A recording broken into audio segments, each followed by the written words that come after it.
আমাৰ সমষ্টিৰ বিশেষ কৰি গোৱালপাৰাৰ কামাখ্যাবাৰী ব্লকৰ মেক্সিমাম ভাল ভাল মানুহখিনি গোৱালপাৰাতে তেওঁলোকে থাকে। আজিকালি তেওঁলোকৰ এনেকুৱা এটা হাত আছে, তেওঁলোকে যদি বহি থাকে গোৱালপাৰাত বহি থাকি MLA চেঞ্জ কৰি দিব পাৰে।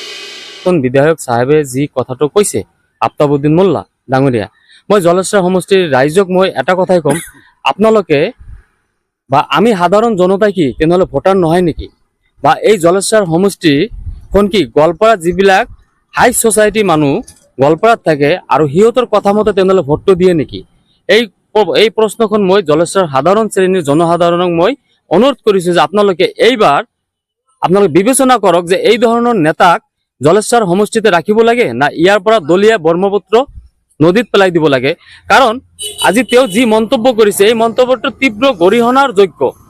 কাৰণ ভাৰতবৰ্ষত সংবিধানত ফকীৰৰ পৰা আৰম্ভ কৰি আপ টু হাই লেভেল ছ'চাইটিলৈকে ভোটৰ মূল্য সমান, মহিলা পুৰুষ সকলোৰে সমান। আজি তেওঁ যি মন্তব্য কৰিছে যে যিবিলাক মানুহে গোৱালপাৰাত বসবাস কৰে সিহঁতৰ দ্বাৰাই জলেশ্বৰ সমষ্টিৰ বিধায়ক হয়, এই কথাটো খুব ঘৃণনীয় কথা কৈছে। কাৰণ ইয়াৰ পৰা বুজা গৈছে যে আমাৰ যিবিলাক সাধাৰণ জনতা বা সাধাৰণ শ্ৰেণীৰ মানুহে যে কৃষি কৰি খায় বা শ্ৰম কৰি খায়, মানে সিহঁতৰ সেই লিডাৰৰ নজৰত মানে সিহঁতে মানুহ নহয় বা ভোটাৰ নহয়। সেইকাৰণে মই তীব্ৰ ভাষাৰে গৰিহণা দিছোঁ এইজন বিধায়কক।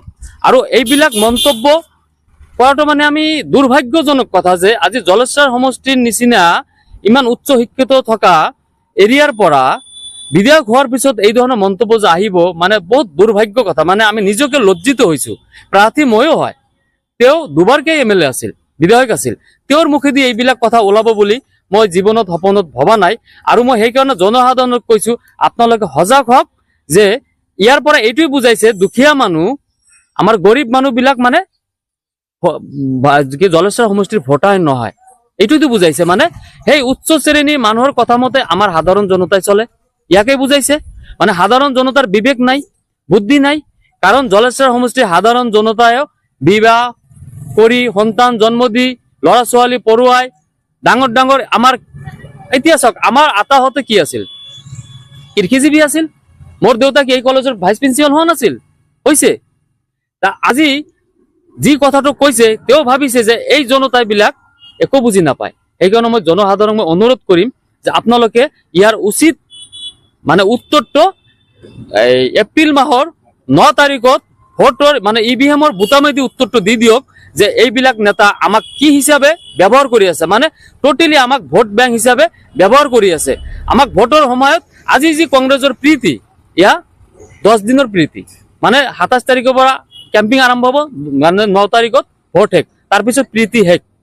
সেইকাৰণে জনসাধাৰণক অনুৰোধ কৰিম যে এইবিলাক নেতাক আপোনালোকে চাওক যে এই ধৰণৰ মন্তব্য মানে আমি সাধাৰণ জনতা যিবিলাক কৃষিজীৱী আছো, শ্ৰমজীৱী আছো, দোকান পোহৰ আছো, ব্যৱসায়ী আছো, মানে সিহঁতে মানুহ নহয়। গোৱালপাৰাত যিবিলাক মানুহে আছে সিহঁতে মানুহ বা সিহঁতৰ বুদ্ধিত মানে আমি এই জলেশ্বৰ সমষ্টিটো বিক্ৰী কৰিছো নেকি? তেখেতৰ কথাত এইটোৱে বুজাইছে যে গোৱালপাৰাত যিবিলাক মানুহে থাকে উচ্চ শিক্ষিত বিলাক মানে সিহঁতৰ ওচৰত আমি বিক্ৰী হৈছো। ইয়াৰ উত্তৰ জনসাধাৰণ জলেশ্বৰ সমষ্টিৰ জনসাধাৰণে 9 তাৰিখত দিব, আপোনালোকে চাই